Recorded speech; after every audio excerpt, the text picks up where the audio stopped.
हाँ जी, यहाँ पे डी के अलावा जो है, क्योंकि मैं यहाँ पे डी दे रहा हूँ तो डी के अलावा और कुछ एक्सेप्ट नहीं करेगा। यहाँ पे आप कोई भी करेक्टर लगा सकते हैं, ये हमने जस्ट एक एग्जांपल के तौर पे लिया हुआ है। लेट्स से मैं के लगा देता हूँ, सेव करता हूँ, तो इसका क्या मतलब है कि कम से कम एक के जो है वो एक्सेप्ट करेगा,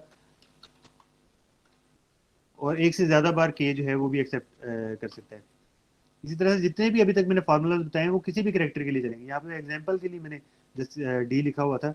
अगर मैं कहता हूँ कि कम से कम 5 बार के आए और ज़्यादा से ज़्यादा जितनी बार मर्जी आ जाए तो 5 कॉमा, इसके बाद मैंने कुछ नहीं लिखा है। अगर मैं चाहता हूँ कि 5 से 10 तक तादाद आ सके के की, तो मैं सेव करूँगा, और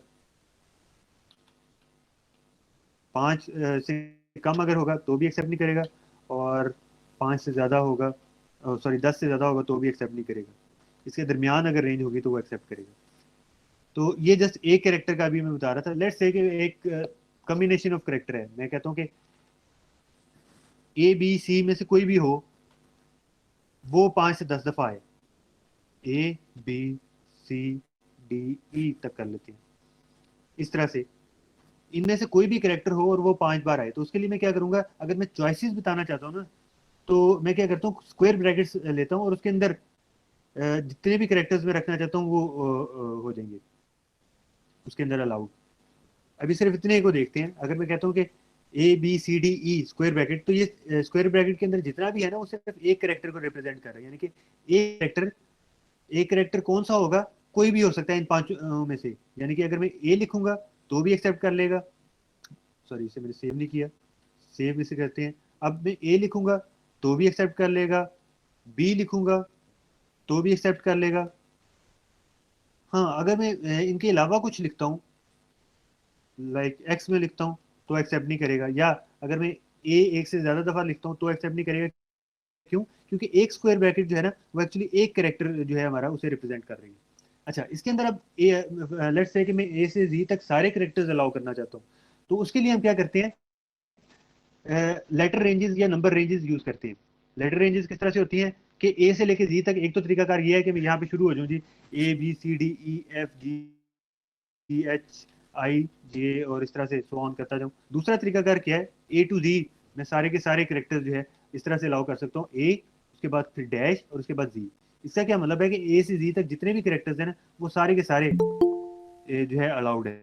लेकिन कितनी दफा अलाउड है, एक दफा। यानी कि मैं कोई भी एबीसी में से कोई भी करेक्टर अगर एक से ज्यादा बार करूंगा तो अलाउड नहीं है, एक दफा करूंगा तो वो अलाउड है। ये देखिए, ये एक्सेप्ट कर लिया इसने। अच्छा, अब एक करेक्टर जो है उसकी तो कोई सेंस नहीं बनती, ऑब्वियसली हम चाहेंगे कि एक से ज्यादा बार हो।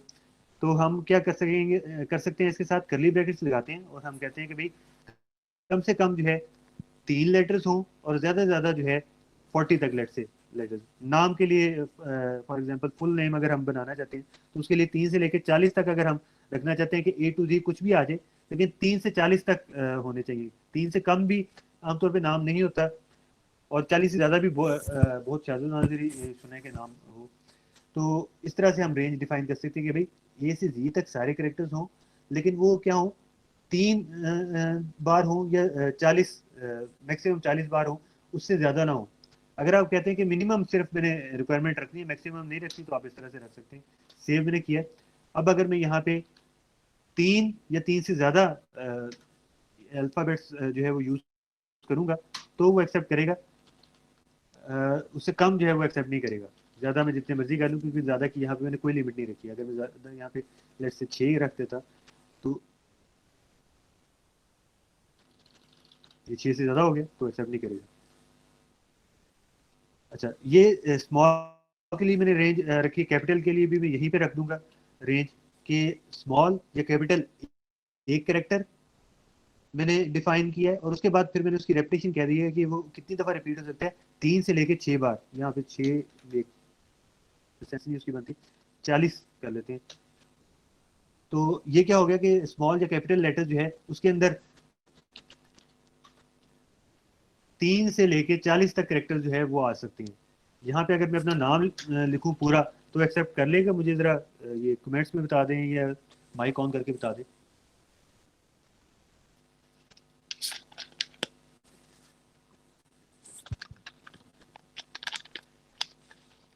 जी, आना चाहिए, बिल्कुल आ जाएगा। किसी को एतराज़ तो नहीं है इस बात पे?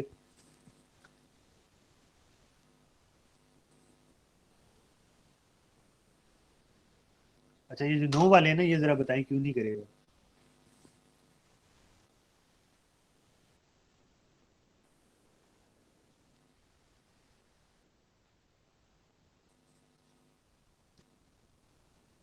अच्छा, नो मतलब कोई एतराज नहीं, लेकिन अब जरा यहाँ पे आती है, ये क्या हुआ, ये तो नहीं एक्सेप्ट कर रहा। मैंने उसे कहा है, यहाँ पे जरा वापस चलते हैं, स्मॉल ए टू जी भी मैंने कहा है, स्मॉल ए टू जी भी है इसके अंदर, कैपिटल ए टू जी भी का है, वो भी है, तो ये फिर क्यों नहीं एक्सेप्ट कर रहा। स्पेस है इस वजह से शायद। बिल्कुल, ये भी मैंने कल बताया था, और आज काफ़ी ज़्यादा क्वेरीज इस चीज़ की आ रही थी कि सर ये देखिए हमने सारा कुछ लगा लिया फिर भी नाम एक्सेप्ट नहीं कर रहा। तो जी, ये स्पेस एक बड़ा अहम करेक्टर है नेम का, ये भी आप लोगों ने इसके अंदर लाजमन रखना है। कैसे रखेंगे, इसी ये जो एक करेक्टर आप डिफाइन कर रहे हैं ना, इसी के अंदर आपने स्पेस भी ऐड कर देनी है, जस्ट इतना सा काम करना है आपने। ठीक है, सेव किया है। अब मैं इसके अंदर इस तरह से करता हूँ, तो ये एक्सेप्ट कर रहे हैं, क्लियर हो गया। आई होप कि ये चूंकि एक बड़ा इंपॉर्टेंट टॉपिक था, और इसके बगैर आप सॉफ्टवेयर इंडस्ट्री में काम नहीं कर सकते। यकीन करें, आपका सॉफ्टवेयर जो है उसके साथ बहुत बुरा कुछ हो सकता है, ना सिर्फ आपके सॉफ्टवेयर के साथ, आपकी जॉब के साथ, बल्कि जिनके लिए आप सॉफ्टवेयर बना रहे हैं उनका भी काफ़ी नुकसान हो सकता है अगर आप ये नहीं करते फिल्ट्रेशन। आपने जितनी भी यूजर से इनपुट्स लेनी होती है उनको आपने फिल्टर करना होता है, आपने उसे चेक करना होता है, उसकी वैलिडेशन चेक करनी होती है, फिर आप उसे बैकएंड पे पास करते हैं। This is one of the examples. और इसके अलावा फिर दूसरे भी चंद एक पैटर्न मैंने बताए थे। आईडी कार्ड का पैटर्न जो है वो ज़्यादातर लोगों ने बना लिया था, जिन्होंने नहीं बनाया नोट्स में मैंने लिखा हुआ है, जो एग्जाम्पल फाइल मैंने दी थी उसमें मैंने सारे पैटर्न यूजफुल लिखे हुए हैं, उसके अंदर आप लोग लाजमन देखें, वो कवर लाजमन करें। एक पासवर्ड का जो है वो रह गया था, पासवर्ड की ना एक कम्प्लेक्स पासवर्ड रिक्वायरमेंट होती है। कम्प्लेक्स पासवर्ड रिक्वायरमेंट क्या होती है कि आपके पासवर्ड में स्मॉल लेटर्स भी होने चाहिए, कैपिटल लेटर्स भी होने चाहिए, 1 2 3 जो है वो भी सारी होनी चाहिए, ABC जो है वो भी सारी होनी चाहिए, और एक स्पेशल करेक्टर जो है वो भी होने चाहिए। ये मतलब आई होप मैं सारे कवर कर गया हूँ। क्या क्या था, small letters, capital letters, special characters और नंबर्स। हाँ जी, ये 4 चीज़ें जो है लाजमन होनी चाहिए। तो उसका पैटर्न मैं आप लोगों के साथ शेयर कर दूंगा, लेकिन वो पैटर्न आप लोग अभी इस्तेमाल नहीं कर सकते। उसके लिए जावास्क्रिप्ट में आप वैलिडेशन लगाते हैं, HTML के अंदर आप डायरेक्टली वो वैलिडेशन जो है वो नहीं लगा सकते। तो जावास्क्रिप्ट बस आने वाला ही है, अब थोड़ा सा इंतजार कर लें, हो जाएगा कवर।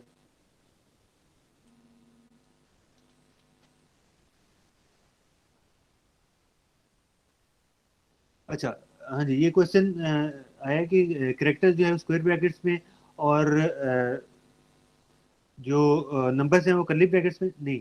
ऐसा नहीं है, जो भी चीज़ हम डिफाइन करना चाहते हैं ना कि क्या कुछ आ सके, वो हम एक करेक्टर के लिए ना स्क्वायर ब्रैकेट में उसे रख देते हैं।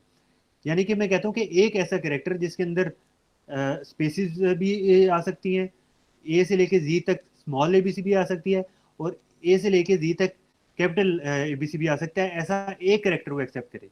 और फिर ये जो करली ब्रैकेट्स है ना, ये रेंज डिफाइन करती है कि कम से कम कितना और ज्यादा से ज्यादा कितनी बार। ये जो करली ब्रैकेट्स में मैंने 3,40 लिखा है, इसका मतलब है कि कम से कम ये 3 बार, ये जो सारी चीज मैंने लिखी है, ये करेक्टर जो है कम से कम 3 बार आ सकता है, और ज्यादा से ज्यादा क्या है 40 बार आ सकता है। ठीक है, ये चीज है इसके अंदर। अच्छा जी, इसके बाद फिर आगे चलते हैं। ये मैंने ये सारी की सारी रेंजेस और इसका सारा ताल्लुक जो इसके साथ है, ये भी मैंने नोट्स के अंदर मेंशन कर दिया है।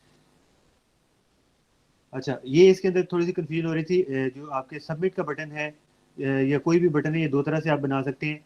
इनपुट टाइप सबमिट, इस तरह से भी आप बना सकते हैं, जो सेव वाला बटन होता है, या सबमिट फॉर्म करने के लिए बटन होता है, और सबमिट बटन टाइप सबमिट, इस तरह से करके भी आप बना सकते हैं। ये दोनों सिंटैक्सेस जो है मैंने इसके अंदर मेंशन कर दिए, दोनों तरह से आप प्रैक्टिस करके देख लें, दोनों तरह से ही इस्तेमाल होता है। कोई एक राइट तरीकाकार नहीं है कि हमेशा इसी तरह से होगा या ज़्यादातर इस तरह से होगा, हर बंदा डिफरेंट तरह से करता है। इन दोनों तरह से आप यूज़ कर सकते हैं। अगर आप इनपुट टाइप करके करते हैं तो उसके अंदर वैल्यू के अंदर आप लिखते हैं जो भी आप चाहते हैं कि बटन के अंदर अपीयर हो, और अगर आप बटन टाइप करके इस तरह से यूज़ कर रहे हैं तो उसके दो बटन टैग जो हैं उसके दरमियान में आप वो चीज़ लिखते हैं जो कि आप चाहते हैं कि आपके बटन में अपीयर हो। ये देखिए, इस तरह से आप अगर बनाएंगे बटन, आपका बटन टाइप सबमिट, और बीच में ये टेक्स्ट लिखेंगे तो वो क्या होगा, टेक्स्ट यहाँ पे अपीयर होगा, और ये आपका सबमिट टाइप का एक बटन बन जाएगा। इसी तरह से ये कोड भी जो है वो भी इस तरह का बटन बनाएगा। ये जो आपका कोड है, इनपुट टाइप सबमिट, और वैल्यू के अंदर अगर आप सेव फॉर्म लिख देते तो इसी तरह से आपका बटन बन जाएगा। अच्छा, इसके अलावा चंद एक फील्ड जो है वो लास्ट टाइम मिस हो गई थी। एक तो ये कि अगर बात करना ऐसा होता है कि आप ना चंद एक चॉइसेस जो है ऑटोफिल जिस तरह से नहीं होता उस तरह से चॉइसेस आप देना चाह रहे होते हैं कि आप जो मर्जी उसके अंदर एंटर कर लें, लेकिन चंद एक ये चीज़ें हैं जिसकी वजह से आप एंटर कर सकते हैं। कंट्री कोड के लिए ये चीज़ अक्सर यूज़ होती है। लेट्स सपोज कि मैं एक यहाँ पे फील्ड बनाना चाह रहा हूँ। इसी फील्ड को ले लेते हैं, इसका पैटर्न यहाँ से रिमूव कर देते हैं और यहाँ पे मैं कहता हूँ कि कंट्री कोड जो है वो हमने एंटर करना है।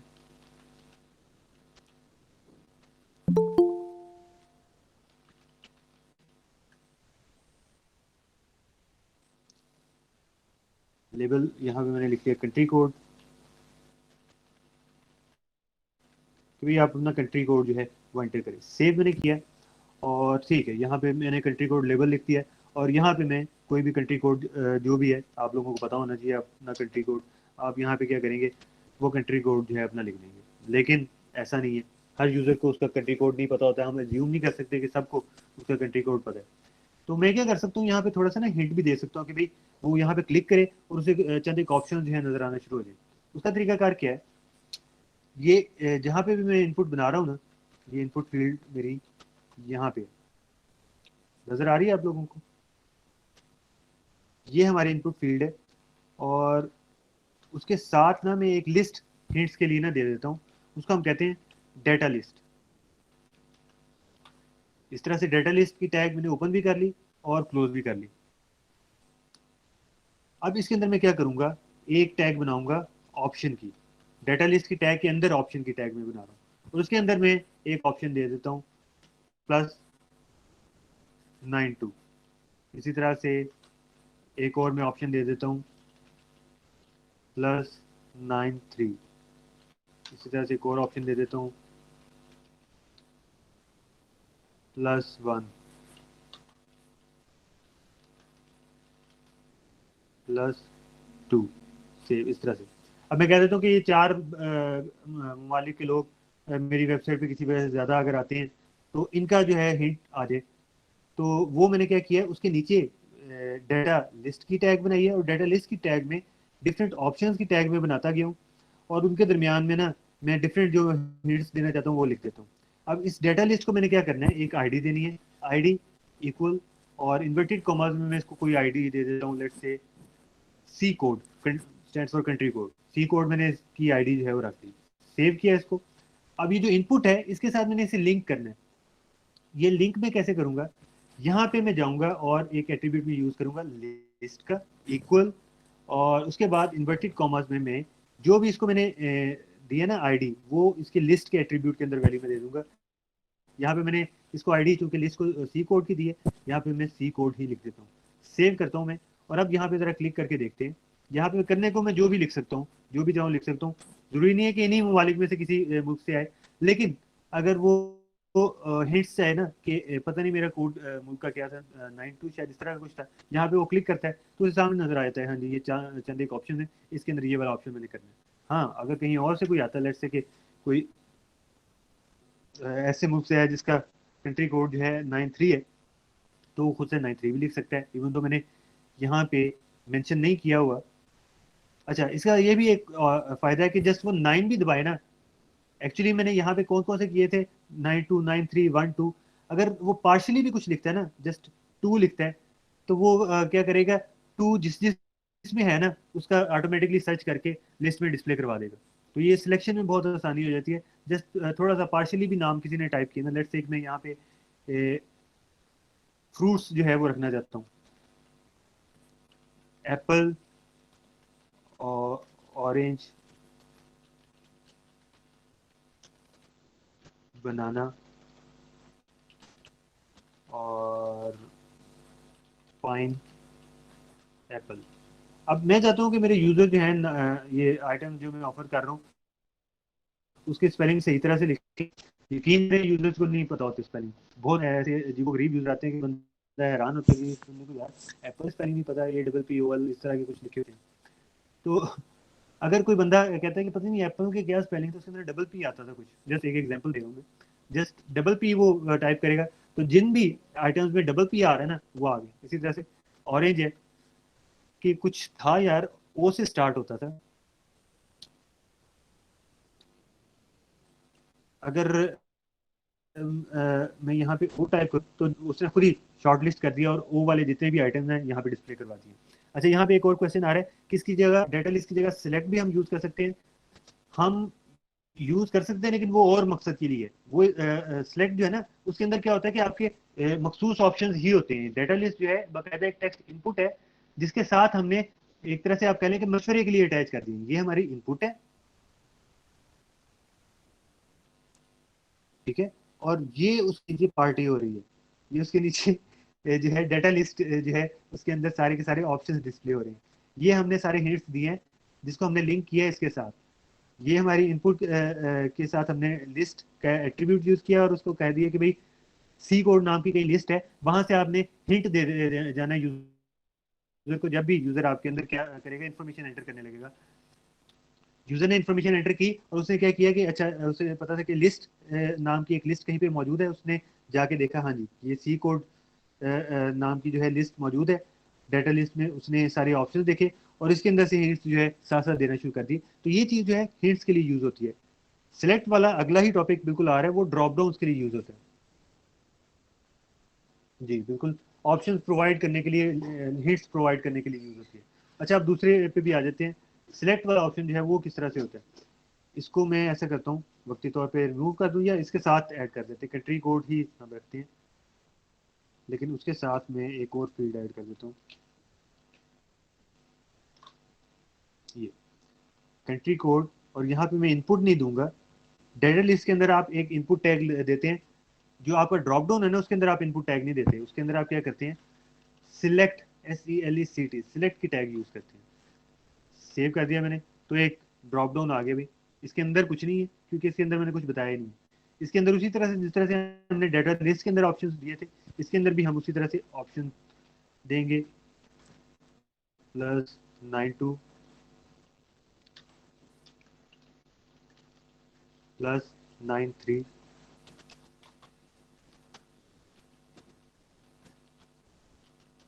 +1, और इसी तरह से +2। सेव। और ये देखिए यहाँ भी ऑप्शन आ गए, 929312। इस तरह से जो है हम ड्रॉप डाउन इंप्लीमेंट करते हैं।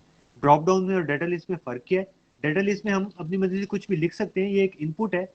और इसके साथ साथ जिस वो हमें हिंट दे रहा होता है कि कहीं आप ये तो नहीं लिखना चाह रहे, जो भी हमने लिस्ट के अंदर नीचे ऑप्शन में दिया है ना, वो एक तरह का हिंट के तौर पे इस्तेमाल कर रहा होता है। एक तो ये चीज़।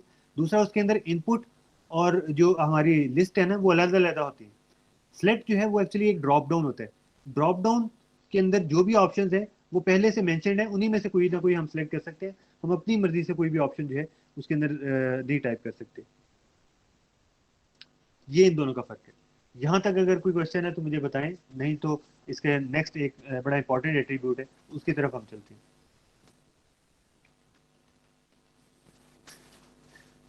चलें, अच्छी कोई क्वेश्चन नहीं है, नेक्स्ट चलते हैं। अच्छा, 92 सबको पता है किसका कंट्री कोड है?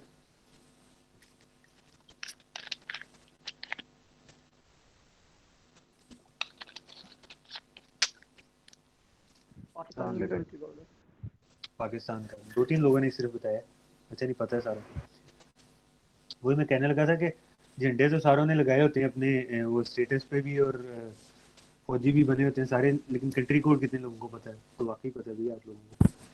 पाकिस्तान, ये पाकिस्तान है। और ये जो है हमारे पड़ोसी दुश्मन ममालिक, उनका कंट्री कोड क्या है? 91।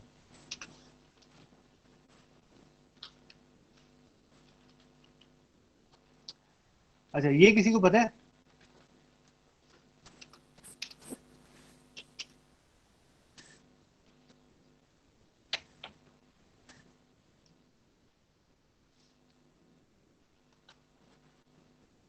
ये बताएं। +1।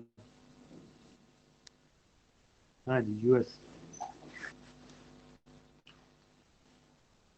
और कनाडा का भी यही है। जो मैं एक पॉइंट समझाने जा रहा हूँ, उसके लिए मैं ज़रा ये चीज़ साथ टाइप कर रहा हूँ। अच्छा, ये जो है +2 ग्रीनलैंड का है। चले, ये मैंने साथ बता भी दिया है यूज़र को कि 92 अगर किसी को पता नहीं है तो 92 पाकिस्तान का है, अगर किसी को अपना कंट्री कोड ही नहीं पता, 91 इंडिया का है, 93 सऊदी अरबिया का है, अच्छा ठीक, और +1 जो है वो यूएसए कनाडा का है, +2 जो है ग्रीनलैंड का है। अगर लेट्स से किसी को नहीं पता तो हम यहाँ पे सारी तफसील दे सकते हैं, लेकिन इसके साथ ना एक मसला है, फिर आप लोगों ने करना है डेटाबेस के साथ काम। डेटाबेस में आप क्या करते हैं, जितनी एग्जैक्ट ज़रूरी इंफॉर्मेशन है ना वो आप उसके अंदर रखते हैं, इजाफी इंफॉर्मेशन आप नहीं रखते। मतलब डेटाबेस के अंदर आपने हो सकता है कि टेलीफोन की जो रिस्ट्रिक्शन लगाई हो कि उसके अंदर सिर्फ आप नंबर्स यूज़ कर सकते हैं या प्लस के साथ नंबर्स जो है वो यूज़ कर सकते हैं, इसके अलावा कुछ आप उसके अंदर स्टोर नहीं करना चाहते। अब इसके अंदर तो डैश पाकिस्तान डैश जो है ये सिर्फ एक मैंने जस्ट प्रॉपर विजुअल स्टाइल देने के लिए लिखा था, तो वो भी उसके अंदर आ जाएगी। फिर पाकिस्तान ये जो नाम लिखा हुआ है ये भी कंट्री कोड के अंदर चला जाएगा, कंट्री कोड तो सिर्फ नंबर्स होते हैं। इसके अंदर हम ड्रॉप डाउन के अंदर एक और फायदेमंद चीज़ क्या है कि हम डिस्प्ले कुछ और करवा दें और डेटाबेस में या बैकएंड पे हम वैल्यू जो है सबमिट कुछ और करवाएं, फॉर्म के अंदर जो वैल्यू है वो सबमिट हम कुछ और करवाएं। ऐसा भी हम कर सकते हैं। कैसे? ऑप्शन के अंदर वैल्यू का एट्रीब्यूट आप यूज करें इक्वल, और उसके अंदर आप क्या करें, सिर्फ वो इंफॉर्मेशन जो आप सबमिट करने पे बैकएंड पे भेजना चाहते हैं या जो आप सेव करना चाहते हैं इंफॉर्मेशन, वो आप क्या करेंगे, वैल्यू के अंदर रख देंगे। दोबारा से जरा इसका सिंटैक्स देख लेते हैं मैंने क्या किया है। एक सेकंड जरा इसको कंप्लीट कर लूँ मैं। हाँ जी, अब जरा इसका सिंटैक्स देखते हैं। इसके अंदर मैं क्या कर रहा हूँ, ऑप्शंस के अंदर जो है अगर सिर्फ आप डायरेक्टली ये वैल्यू देना चाहते हैं तो तब भी आप दे सकते हैं। आप यहाँ पे कुछ ना लिखें, तो उससे क्या होगा, जब आप सबमिट करेंगे ना तो ये ऑप्शन के दरमियान का जितना भी आपने सेलेक्ट किया ना, जैसे कि मैं इस तरह से पाकिस्तान सेलेक्ट करता हूँ, मैं सबमिट करूंगा तो ये +92 स्पेस डैश स्पेस पाकिस्तान ये पूरा का पूरा जो है बैकएंड पे जाएगा। हम ऐसा नहीं चाहेंगे डेटाबेस के लिए, हम चाहेंगे कि मखसूस रेलिवेंट इंफॉर्मेशन जो है, प्लस तो सबके साथ लगता है, इस तरह से डैश सबके साथ आ रही है ये तो हम नहीं चाहेंगे। 92 अगर कोड चला गया है तो वो तो ऑलरेडी डेटाबेस में मौजूद है कि पाकिस्तान है, वो भी हम सेव नहीं करना चाहिए साथ। तो हम क्या चाहते हैं कि डिस्प्ले कुछ और हो और हो, तो उसके लिए हम कहते हैं कि यहाँ पे जो हम लिख लें अंदर हम वैल्यू एट्रीब्यूट देंगे, उसके बाद हम लिखें, उसके बाद जो हम इंफॉर्मेशन चाहते हैं ना कि सेव हो वो इंफॉर्मेशन जो है हम यहाँ पे देंगे। इस तरह से अगर मैं 91 इंडिया जो है वो क्लिक करूंगा तो 91 जाएगा। अगर मैं यूएस कनाडा पे क्लिक करूंगा तो पूरा का पूरा ये सारी चीज़ नहीं जाएगी। वो देखेगा कि अगर वैल्यू किसी ने यहाँ मेंशन की हुई है तो वो इस वैल्यू को सेंड करेगा। अगर वैल्यू नहीं मेंशन की होगी, अलबत्ता अगर ऐसा होता है कि किसी ऑप्शन की आपने वैल्यू नहीं दी हुई, तो उस सूरत में वो क्या करता है, ये ऑप्शन के दरमियान का जो डाटा है ना वो वैल्यू के तौर पर भेज देता है। जी, यहाँ तक माता क्लियर है ही सब अगर तक? फ्लैग यूज किए जाएं तो उसके लिए क्या करेंगे? फ्लैग भी आने चाहिए ना हर कंट्री के, अच्छा लगेगा। हाँ बिल्कुल, फ्लैग जो है, फ्लैग भी अगर आप यूज़ करना चाहते हैं तो ये भी एक एग्जांपल है कि अक्सर लोगों ने क्या किया होता है, बल्कि अक्सर वेबसाइट्स पे ऐसा होता है कि ये जो है कंट्री, इसके साथ कंट्री का फ्लैग जो है वो भी बनाया होता है। अब कंट्री के फ्लैग का सॉरी फ्लैग का जो कंट्री कोड है ना, कोई एक सोचे कंट्री जिसका यूनिकोड में हो, चाइना फ्लैग यूनिकोड, पता नहीं इनका यूनिकोड में मौजूद है या नहीं। UTF-16, UTF-8 वैसे हम यूज़ कर रहे हैं। UTF-8 में चाइना का फ्लैग जो है उसका कंट्री कोड क्या है, 1F1E8। तो हम यहाँ पे ये वैसे एक कंप्यूटर ट्रिक है, इसका एज सच डायरेक्टली HTML से ताल्लुक नहीं है, एनकोडिंग से ताल्लुक है। Ctrl+Shift+U मैंने प्रेस किया है, अब वो मेरे से यूनिकोड मांग रहा है और इनका यूनिकोड पता नहीं ये ठीक भी है या नहीं। 1F1E8 enter. तो यहाँ भी उसका वैसे सी आ गया, ये एक्चुअली इसका यूनिकोड UTF-8 में नहीं UTF-16 में हो सकता हो। सिंपल फ्लैग का कर लेते हैं, उसका UTF-8 में होगा।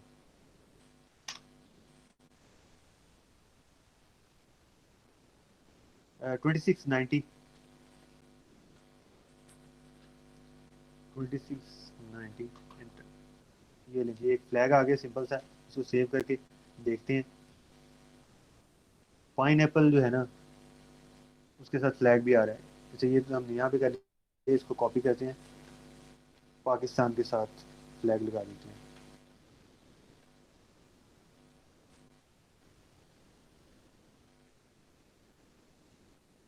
सेव, और ये देखिए यहाँ पे फ्लैग आ गए।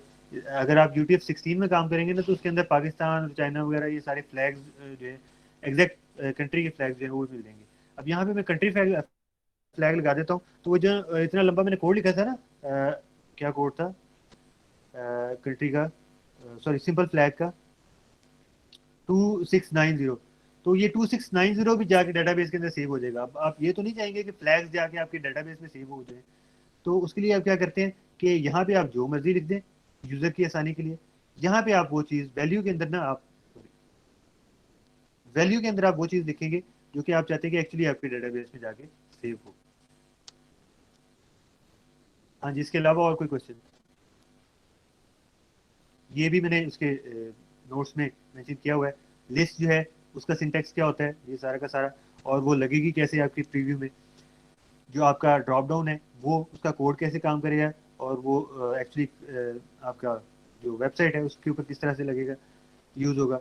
इसी तरह से वैल्यू के साथ जो आपके ड्रॉप डाउन है वो आप किस तरह से यूज करते हैं, उसकी एग्जांपल और उसका प्रीव्यू जो है वो भी मैंने यहाँ पे नोट्स के अंदर ऐड कर दिया। ठीक है, अच्छा अब जरा ना आज लास्ट लेक्चर है, वाइंड अप कर रहे हैं हम एचटीएमएल को। चंद एक फॉर्मेटिंग के बारे में अक्सर स्टूडेंट्स पूछ रहे थे कि रंग वगैरह हमें कैसे चेंज करने हैं। रंग आप लोग चेंज कर सकते हैं एचटीएमएल में, लेकिन आप चेंज ना करें। चेंज नहीं करेंगे आप, क्यों? आपकी एक सिंपल सी भी अगर आप वेब एप्लीकेशन लेंगे ना, तो उसके अंदर कोई 60-70 पेजेस होंगे। अब कभी आप गौर कीजिएगा, अपनी सिर्फ एलएमएस की साइट पे चले जाएं आप, ये कोई और फेसबुक पे चले जाएं, किसी और ट्विटर पे चले जाएं, हर पेज के ऊपर ना एक मखसूस उनकी थीम है जो कि हर पेज के ऊपर चल रही है। टेक्स्ट उनका एक मखसूस कलर का ही हर जगह पे, नॉर्मल टेक्स्ट पोस्ट का जो है एक मखसूस कलर का ही होगा, चाहे वो आपकी प्रोफाइल हो, किसी और की प्रोफाइल हो, चाहे 100 बंदों में से किसी भी की भी प्रोफाइल हो। अब अगर आप डायरेक्टली टेक्स्ट के साथ साथ उसके कलर्स वगैरह और उसकी लुक एंड फील जो है वो मैनेज कर रहे हैं ना, तो आपको हर पेज पे करना पड़ेगा। एक तो ये मसला, लेट्स से कि आपने 100 पेजों के ऊपर सब पे रेड टेक्स्ट जो है कर दिया, या ब्लू टेक्स्ट कर दिया कि जो आपकी हेडिंग्स है उनका टेक्स्ट ब्लू है। कंपनी का ओनर आके कहता है नहीं ब्लू नहीं, मैंने तो रेड रखना है, मैं पेप्सी तो नहीं, मेरी तो कोका कोला की मेरी दुकान है, तो मेरा सारी वेबसाइट का टेक्स्ट जो है वो क्या होना चाहिए, रेड होना चाहिए। तो आप तो लड़ पड़ेंगे, यकीन करें आप लड़ पड़ेंगे अगर आप सीएसएस इस्तेमाल नहीं करते। कि अल्लाह के बंदे, मैंने 500 पेजेस बनाए हैं और 500 पेजेस में मैंने जो है ब्लू कलर कर दिया, अब आप मेरे से कह रहे हो रेड कलर करो। आसान तरीकाकार उसका क्या है, इतने सारे पेजेस की हमने लुक एंड फील मैनेज करनी होती है। आप एचटीएमएल के अंदर कोई लुक एंड फील जो है उसकी मैनेज ना करें, आप सारी के सारे पेज जो है एचटीएमएल के अंदर बनाएं, और उसके बाद सीएसएस के अंदर एक लुक एंड फील जो है उसकी बना के वो जो है सब के सब एचटीएमएल के ऊपर अप्लाई करते हैं। अब क्या होगा कि एक फाइल के अंदर आपकी सारी लुक एंड फील की सेटिंग्स जो है वो मौजूद है। उसके अंदर लिखा हुआ है कि तमाम की तमाम हेडिंग्स जो है वो इस तरह की होंगी, तमाम की तमाम सब हेडिंग्स जो है इस तरह की होंगी, तमाम की तमाम स्पेशल हेडिंग जो है वो इस तरह की होंगी, जो भी है, जो रूल्स हैं हमने डिफाइन कर लिए। अब अगर कोई आगे हमसे कहता है ना कि भाई इन सारे पेजेस पे हेडिंग जो है वो ब्लू की बजाय रेड कर दो, या येलो कर दो, पर्पल कर दो, जो भी वो कहता है वो आपने सिर्फ एक जगह पे चेंजिंग करनी है और वो अप्लाई हो जाएगी। एक तो ये चीज। दूसरा एक चीज है SEO, सर्च इंजन ऑप्टिमाइजेशन। आपकी वेबसाइट तब तक हाई रैंक नहीं करती जब तक आप ये चंद एक गाइडलाइंस जो मैं आपको बता रहा हूँ वो फॉलो नहीं करते। उसमें ये चीज भी शामिल है कि आपकी जो HTML है ना, उससे आपकी CSS मिक्सअप नहीं होनी चाहिए। आपकी HTML को ये चीज शो करनी चाहिए कि एक्चुअली आप बात क्या कर रहे हैं। जो भी आपका सर्च इंजन है ना, वो जब आपके टेक्स्ट को पढ़ेगा तो ये ना हो कि वो पढ़ रहा है this is red upper case regular text, उसे इजीली टेक्स्ट रीड करना जो है उसके लिए आसान होना चाहिए सर्च इंजन के लिए। क्योंकि सर्च इंजन जो है वो अगर आपका पैराग्राफ पढ़ रहे हैं और बीच में उसकी स्टाइल सेटिंग्स आ रही हैं तो वो उसको प्रॉपर्ली नहीं पढ़ सकेगा और उसकी रैंकिंग प्रॉपर नहीं बनेगी। दैट बीइंग सेड, थोड़ा बहुत सेटिंग जो लुक एंड फील की है वो अभी भी आप जो है इसके अंदर कर सकते हैं HTML5 के अंदर। वो कौन कौन सी सेटिंग्स है? एक तो ये कि अगर आप रेगुलर टेक्स्ट करना चाहते हैं तो ऑब्वियसली उसके साथ कुछ भी ना लगाएं, पैराग्राफ के अंदर एक रेगुलर टेक्स्ट मैंने यहाँ पे रख दिया, उस तरह से आप कर सकते हैं। इसी तरह से अगर आप बोल्ड करना चाहते हैं तो बी की टैग जो है आप यूज करेंगे तो वो बोल्ड हो जाएगा। बी जो है वो actually doesn't stand for bold text. B जो है फिल वक्त आप यूज कर सकते हैं, लेकिन आगे जाके हम इसके मुताबिक टैग जो है वो पढ़ेंगे। स्ट्रॉन्ग, वो एक्चुअली बी जो है एक्चुअली स्ट्रॉन्ग का ही काम कर रहा है। यहाँ पे बी की टैग हमने यूज किया है, बाय डिफॉल्ट बोल्ड तो हो जाएगा, लेकिन सीएसएस में जाके हम इसको भी चेंज कर सकते हैं। आई की इटैलिक करने के लिए टेक्स्ट को, स्मॉल की टैग जो है आप चाहते हैं कि स्मॉल केस जो है स्मॉल साइज में स्मॉल हो जाए टेक्स्ट, तो आप ये स्मॉल केस के जरिए से ये चीज़ कर सकते हैं। ये अक्सर किस लिए यूज होता है, इसकी एक्चुअली एक एग्जांपल भी मैं यहाँ पे दिखा दूँ तो ज़्यादा बेहतर है। लेट्स से कि ये यहाँ पे मैं एप्पल स्मॉल केस में नहीं लिखना चाहता, ये यहाँ पे कोई और चीज़, हाँ ये पकड़ लेते हैं। फॉर्म्स, मैं चाहता हूँ कि ये फॉर्म स्मॉल केस में ना आए, ये कैपिटल केस में ही आए, लेकिन ये ज़रा ना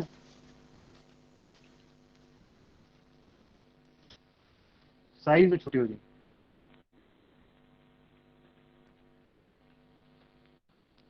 इसका प्रीव्यू जो है वो देखते हैं, तो ये देख रहे हैं आप, साइज में उसने थोड़ा सा उसे क्या किया है, छोटा कर दिया। जिस तरह स्मॉल कैप्स नहीं होते, है कैपिटल ही, लेकिन साइज में कुछ छोटा कर दिया। इस चीज़ के लिए ना हम ये स्मॉल की टैग यूज करते हैं। वो क्या करते हैं, टेक्स्ट को बस उसके साइज को जो है ना नॉर्मल से थोड़ा सा छोटा कर देते हैं। इस्तेमाल ज़्यादातर इसका यही है।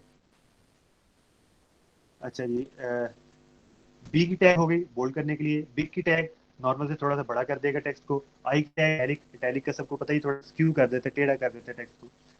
स्मॉल टैग टेक्स्ट का थोड़ा सा छोटा करेगा मामूली से। स्ट्रॉन्ग की टैग जो है वो क्या करती है, होल्ड ही रहती है। बेसिकली इसका मतलब है कि इस पे ज्यादा एम्फेसिस करना है, स्ट्रांगली एम्फेसाइज। सब की टैग जो है वो क्या करती है, सुपर स्क्रिप्ट और सब स्क्रिप्ट आप लोग आजकल काफी यूज भी कर रहे होंगे। पावर जो है ना उसके लिए हम क्या करते हैं, लेट्स से कि मैं यहाँ पे H2O लिखना चाहता हूँ, तो या नंबर बेस जो है वो मैं लिख देता हूँ। यहाँ पे हम ऐसा करते हैं कि 100 और इसकी बेस है 2। सेव में करता हूँ, तो ये देखिए 2 जो है ना वो आना चाहिए सब स्क्रिप्ट में, जो नीचे होता है जरा छोटा करके। इसलिए मैं क्या करूँगा, इसको सब की टैग के अंदर इंक्लूड कर दूंगा।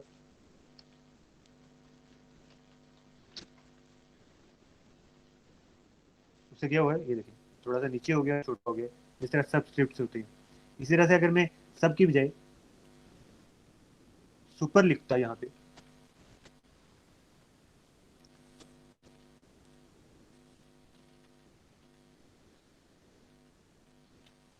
तो वो सुपर स्क्रिप्ट हो गया। ठीक है, SUP सुपर दोनों तरफ मैंने लगा दिए, तो वो क्या हुआ, थोड़ा सा ऊपर हो गया और साइज उसका थोड़ा सा छोटा हो गया। सुपर स्क्रिप्ट इसे कहते हैं। और ये इसका तरीकाकार है। वापस चलते हैं अपनी स्लाइड की तरफ। और इसके अलावा आप ING इंसर्टेड टेक्स्ट जो है वो अंडरलाइन करने के लिए, और डिलीटेड टेक्स्ट DEL वो स्ट्राइक थ्रू कर देगा। इसे आप अंडरलाइन और स्ट्राइक थ्रू के जरिए से CSS में पढ़ेंगे, लेकिन इस तरह से भी आप कर सकते हैं। और ये हमारी हो गई HTML कंप्लीट। इसके अंदर चंद एक चीज़ें हैं, हेडर, नैव, असाइन, फूडर, सेक्शन, आर्टिकल वगैरह जो है, ये सब टैग्स जो है इनका एक सिंपल सा इस्तेमाल है जिसका CSS से ताल्लुक है।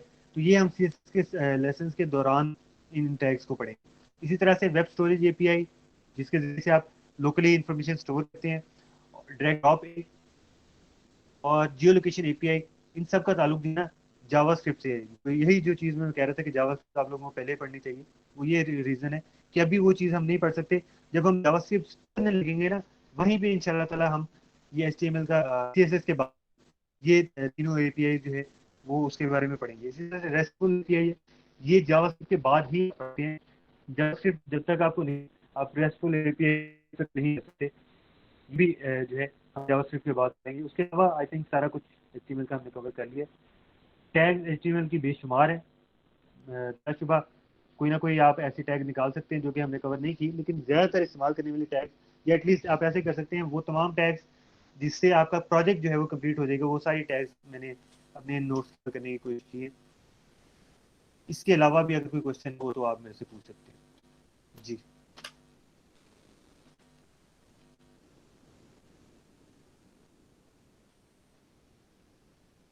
कोई क्वेश्चन, किसी तरह का कोई क्वेश्चन?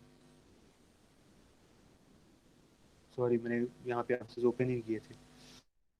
मार्की टैग जो है वो आप इस्तेमाल नहीं करेंगे, यकीन करें। मार्की टैग जो है वो आपकी एसईओ पे बड़ा बुरा इम्पैक्ट डालता है। मार्की टैग जो है वो ज़्यादातर ब्राउजर में अब चलेगा भी नहीं, नए ब्राउजर्स के अंदर नहीं चलेगा, और जिनके अंदर चलेगा भी वहाँ पे जो आपकी एसईओ है ना उस पर बहुत बुरा असर डालेगा। ये टैग बहुत पुरानी टैग थी जो कि बहुत देर से ख़त्म हो चुकी है। अभी भी बाज़ ब्राउजर्स में उसकी इम्प्लीमेंटेशन रख देते हैं, क्योंकि बाज़ लोग अभी भी उसको इस्तेमाल करना चाहते हैं, लेकिन एक्चुअली इसका तरीकाकार CSS और जावास्क्रिप्ट के जरिए से बहुत बेहतर तरीके से आप इम्प्लीमेंट कर सकते हैं। उसके अंदर मैं आपको एक चीज़ बताऊंगा जी। ये मार्क्यू या पता नहीं क्या नेम आप ले रहे हैं, क्यों ये कौन सा वाला टैग? ये जो कमेंट्स है ना उससे मैंने पढ़ा है, वहाँ पे एक क्वेश्चन आया था, मैं यहाँ पे लिख के बता देता हूँ। टैग का नाम है, यहाँ पे बल्कि ये करके लिख देते हैं, MARQUE, पढ़ते हैं इसे मार्की। ये टेक्स्ट की मूवमेंट के लिए तो नहीं है जो भी लिखे हैं? जो HTML5 है ना आपका, उसमें ये इस्तेमाल नहीं होता। बेसिकली करता वो ये है, या आप लोगों ने न्यूज़ साइट्स पे भी देखा होगा, न्यूज़ साइट्स वाले जो है इस तरह से इम्प्लीमेंट तो नहीं करते। इसके अंदर काफ़ी सारे प्रॉब्लम्स हैं जिसकी वजह से इसको इस्तेमाल करना आप छोड़ दिया गया। जावास्क्रिप्ट की काफ़ी चीज़ों के साथ ये इशू पैदा करता है, क्लैश पैदा करता है, जिसकी वजह से इसको प्रोफेशनल डेवलपर्स, क्योंकि मैं तो एक पहचान समझता हूँ प्रोफेशनल डेवलपर की, जिसने मार्केट टैग यूज़ किया हो ना, हम अक्सर ऑब्वियसली टीम के अंदर जगह बनती रहती है, रिक्रूटमेंट करते रहते हैं, तो सैंपल कोड हम मांगते हैं कि भाई आप अपना काम दिखाएं। जिन लोगों ने भी मार्केट टैग यूज किया हो ना, उनका तो कोड हम वैसी साइड कर देते हैं इसीलिए। तो भाई इसकी जगह कौन से वाला इस्तेमाल हो सकता है? हाँ जी, मैंने इसकी भी जगह हम क्या ये वाला करते किया हैं, हुआ है पर मार्केट टैग ना, ये देखिए ये आपके पेज को ना साथ साथ रिफ्रेश कर रहा है। इसके अंदर प्रॉब्लम्स क्या है कि एक तो ये है कि साथ साथ इसकी ना हेडिंग्स जो उसके अंदर जो भी टेक्स्ट है उसे अपडेट नहीं कर सकते, जबकि आपने देखा होगा कि वेबसाइट्स के ऊपर रीलोड हुए बगैर इसके अंदर लेटेस्ट अपडेट्स जो है वो चल रही होती हैं। एक तो ये मसला है। दूसरा, पेज रिफ्रेशेस जो ये कर रहा है उसकी वजह से आपका जावास्क्रिप्ट बहुत स्लो हो जाएगा। इसकी जगह हम क्या करते हैं, इसकी जगह हम div टैग यूज करते हैं या svg टैग यूज करते हैं। div या svg, जो SVG है उसके अंदर अपनी बिल्ट इन एनिमेशन होती है, जिसके जरिए से वो क्या करता है, पेज को रिफ्रेश किए बगैर, पेज का ये जो व्यू है ना उसको रिफ्रेश किए बगैर हमारे ये जो पट्टी है इस तरह से चला देता है, और किसी भी डायरेक्शन में हम चाहें चला सकते हैं। जरूरी नहीं है जिस तरह से मार्की जो है एक ही डायरेक्शन में चलता है, वो किसी भी डायरेक्शन में आपका जी करे तो आप इस तरह डायगनल डायरेक्शन में भी चला सकते हैं, गोल भी घुमा सकते हैं, इस तरह से भी चला सकते हैं। SVG में आप वो काम कर सकते हैं। और दूसरा, डिव में आप इसे लगा के तो जावास्क्रिप्ट के जरिए से आप उसे कंट्रोल कर सकते हैं। और तीसरा, ऑब्वियसली CSS के जरिए से भी, CSS के अंदर काफ़ी सारे एनिमेशन के कंट्रोल्स हैं, उसके जरिए से भी आप कर सकते हैं। तो तीन जो तरीकाकार इस्तेमाल होते हैं वो कौन से हैं, या तो आप SVG के जरिए से कंट्रोल कर लें, या आप CSS के जरिए से डिव बनाएं और डिव को आप CSS के जरिए से कंट्रोल कर लें, एनिमेट कर लें, या फिर आप डिव बनाएं और उसे आप SVG के जरिए, सॉरी, जावास्क्रिप्ट के जरिए से कंट्रोल कर लें। यानी SVG की टैग ये भी हमने अभी पढ़नी है। SVG की टैग, बेसिकली SVG एक पूरी लैंग्वेज है जिससे आप एनिमेटेड और स्मार्ट वेब ग्राफिक्स जो है बना सकते हैं लैंग्वेज के जरिए से। उसमें भी आप एनिमेशन कर सकते हैं, या डिव की एक टैग हम CSS में पढ़ेंगे, उसमें CSS के एनिमेशन के जरिए से हम उसे एनिमेट कर सकते हैं, या उसी डिव की टैग को हम जावास्क्रिप्ट के जरिए से एनिमेट कर सकेंगे। ये आगे जाके बिल्कुल आएगा CSV और SVG में भी।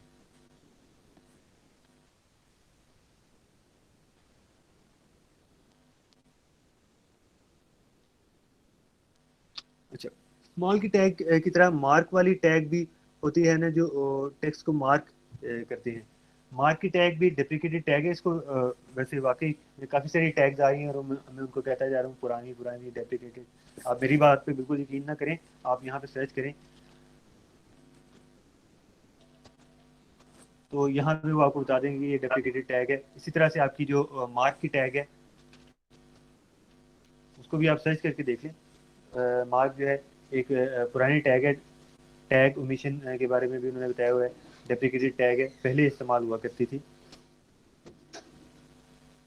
और उसका मकसद क्या था, इस तरह के ना हाईलाइट कर देता था वो टेक्स्ट को। लेकिन अब चूंकि स्टाइलिंग को हमने अलहदा कर दिया हुआ है उसकी डॉक्यूमेंटेशन के साथ, क्योंकि वही मिसाल आ जाती है कि फर्ज करें कि आपने 100 पेजेस है जिन पे जगह जगह हाईलाइट किया है, कोई बंदा आपको कहता है यहाँ ये जितनी भी जगह पे हाईलाइट किया ना उसका कलर चेंज कर दें, तो हर जगह पे जाके आपको उसके रूल्स जो है वो चेंज करने पड़ेंगे। इससे बेहतर ये है कि आप हाईलाइट जो है उसे मार्क की टैग के जरिए से ना करें, CSS के जरिए से आप उसे हाईलाइट करें। CSS में हम हाईलाइटिंग वगैरह जो है वो भी सारा कुछ पढ़ेंगे।